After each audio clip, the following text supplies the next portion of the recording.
Bismillahirrahmanirrahim. Alhamdulillahi Rabbil Alameen. Wa salatu wa salam ala Rasulillahi wa ala alihi wa sahbihi ajma'in wa ba'd. So inshallah we continue.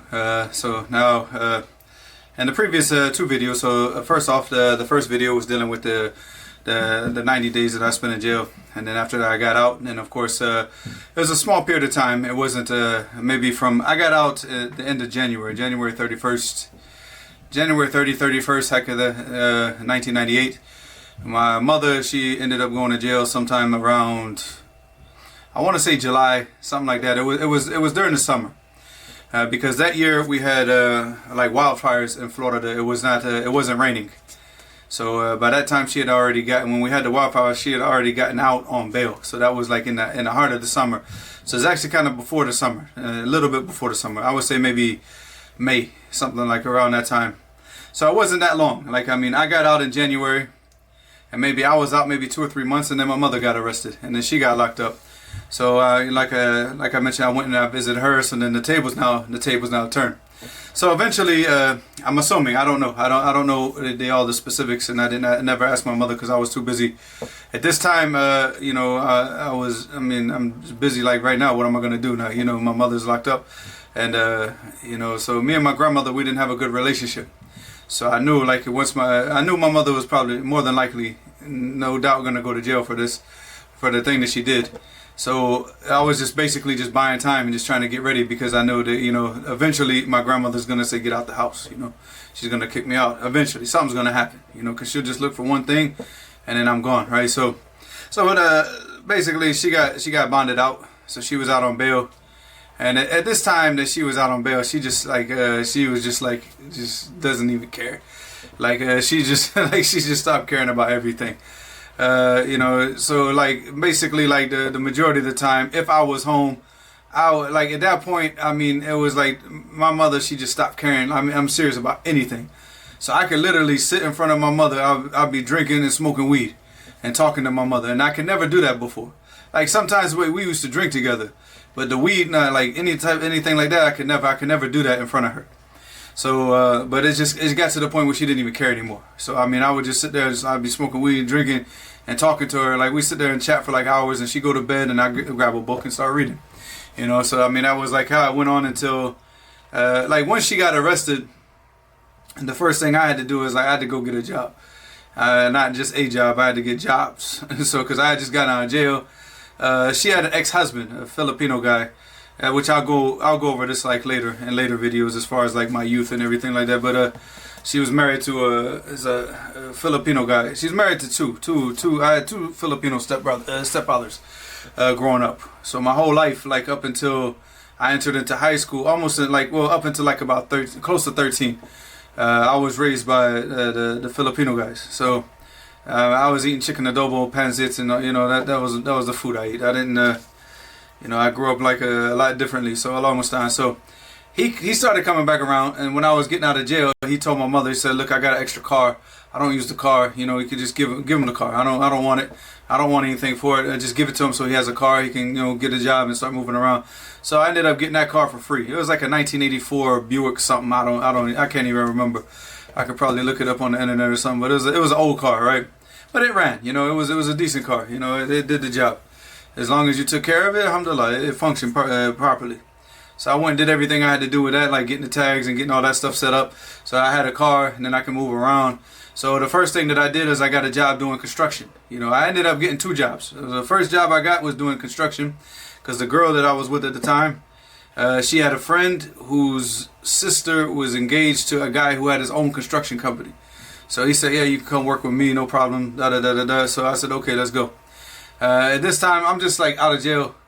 I'm not getting involved in anything. I'm not getting in. Gone are those days. Walking around the streets wearing Dickie suits and acting all fake gangster, all this type of stuff. That was done. Like my mind's just set on like, what am I gonna do now? Because like I got out of jail, so I kind of like had this like this like, oh wow, everything's good again, and then bam, then my mother gets locked up. So it snapped me back to reality. Like, okay, get back, you gotta get focused, gotta refocus. So I got the job doing the construction, and I got a second job delivering pizzas at Domino's. So I didn't really keep, you know, it was kind of, you know, rough, but I needed extra, as much money as I could. So I said, I figured what I do is I used the job with the construction company to help my mother out. You know, I could pay her rent in the house to give her some money, and then I could, you know, use the Domino's job with the tips and everything just to save that. So I had like a box.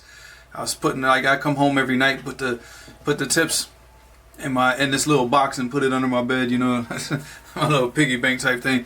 So I did that for a minute, and it was just getting too much, you know, because you know, the guy that owned the construction company, like I said, we knew each other, and I was working with him and his stepbrother. So they were actually building a house. That it was building a duplex on Jacksonville, right at Jacksonville Beach. So basically, we get up on the ladder and we could see the ocean. Like, you know, that's how close we were to the beach. So we were building this duplex. So he was basically, what he was going to do is the duplex was going to be, half of it was going to be for him and his fiance when they get married, and the other half he's just going to rent out. So it was actually his, you know. So this is what we were building, and so I mean, we worked on that, and but you know, him and his stepbrother, they would work until like from 7 o'clock, 8 o'clock in the morning, all the way up until sometimes 12 o'clock at night. They would go for lunch, they would relax. But then they come back like after, like, you know, around like late afternoon time, 5, 6 o'clock. They come back because he has other, you know, obviously he's got a lot of projects. It's his company. So he didn't just stay at the house all the time. So sometimes he goes over to different projects to check things out and see what's going on. And even sometimes he moved me around, you know, to work on different things just to get a taste of everything. Because he wanted, like, he had like these high expectations for me. Like, you know, look, man, you know, we're close. So I'm going to help you out.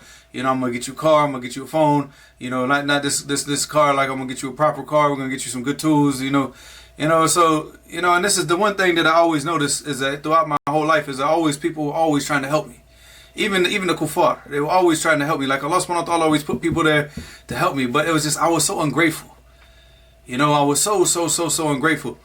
And when you're ungrateful, it's just like you don't ever benefit from anything. You know, you benefit from nothing.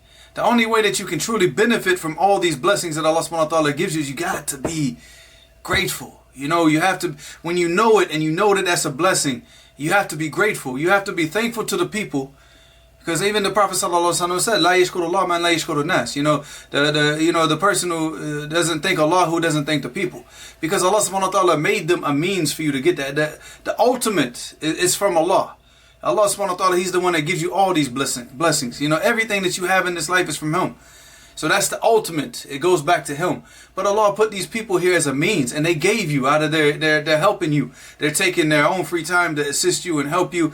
You got to be grateful. And I wasn't. I was very, very, like, my attitude was horrible. You know, and when I wrote in the, I can't remember if I put it in the introduction to my book or it was maybe in the outro of my book.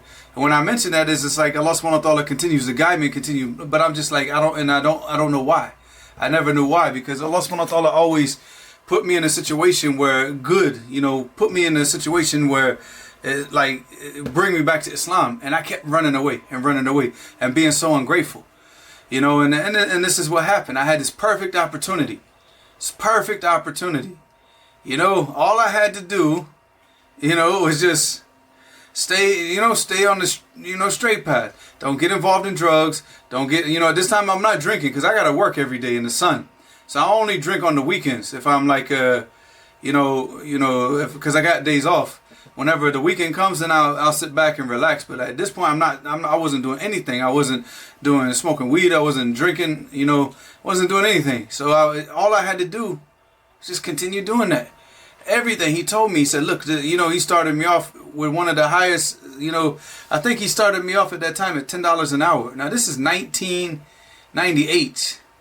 $10 an hour, for me having zero experience was a lot. That was a lot to be starting off in construction. Like obviously now, if you're working construction nowadays, but you got to keep in mind, back in those days, the minimum wage was like $6.25 or something. It was something very small.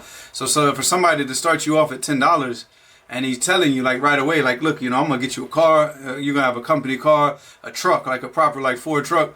We're gonna hook you up. We're gonna make sure, and then as you start to get more experience and more skills, we're gonna start to increase your pay.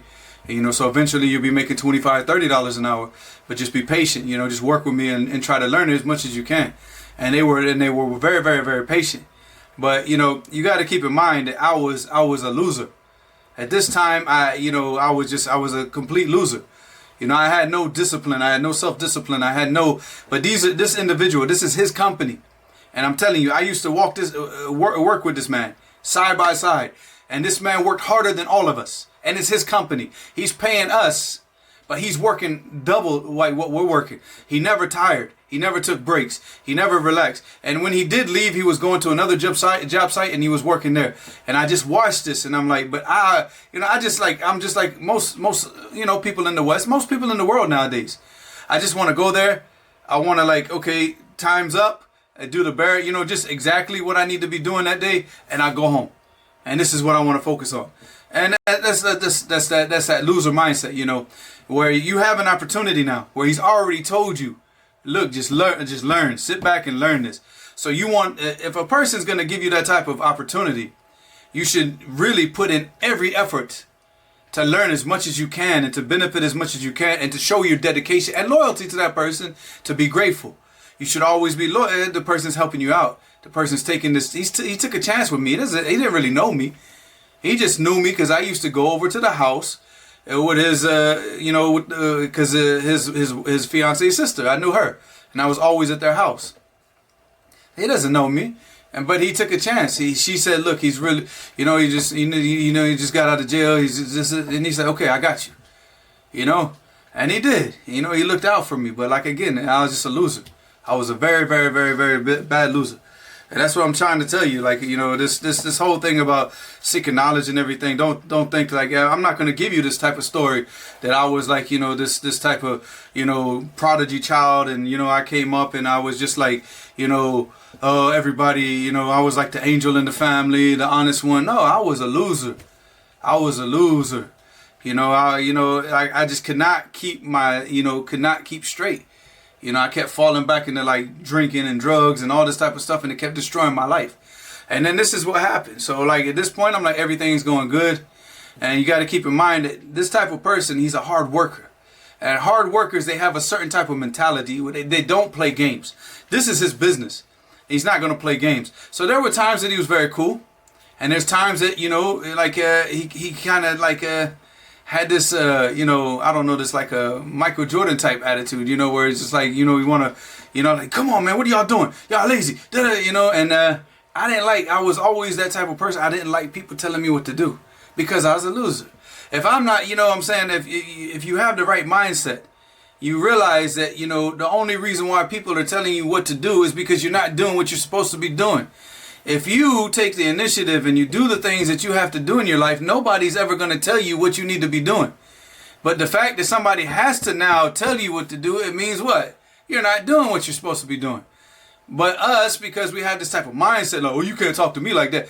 Oh, who am I? Like, again, it's the loser mindset. But this is my life at this time. Allahumma musta'an. This was my life. You can only look back and regret, but this was my life. I was a loser. I can't understand like why anybody would want to marry me to their daughter or have me, or trust me for anything. I was just, just loser. Just a loser mentality. Not grateful. Not loyal to the people that are helping me out. Not, that's just, that's how you destroy blessings. That's how all your blessings are destroyed. So inshallah, I'm going to stop this now because I'm trying to keep these videos a little bit more brief because I'm doing these right before iftar. The last two, the first one was like 40 minutes, the last one was close to 30 minutes. So inshallah, and I'm gonna keep going through like different stories, inshallah. So right now, so at this point, I'll end this off, and then I'm working construction. I'm delivering pizzas of Domino's. I'm a Domino's delivery man at night, working construction during the day. That's my life right now. And then inshallah, you're going to see how I destroyed all of that. والله المستعان وإلى هنا سبحانك اللهم وبحمدك أشهد أن لا إله إلا أنت أستغفرك وأتوب إليك.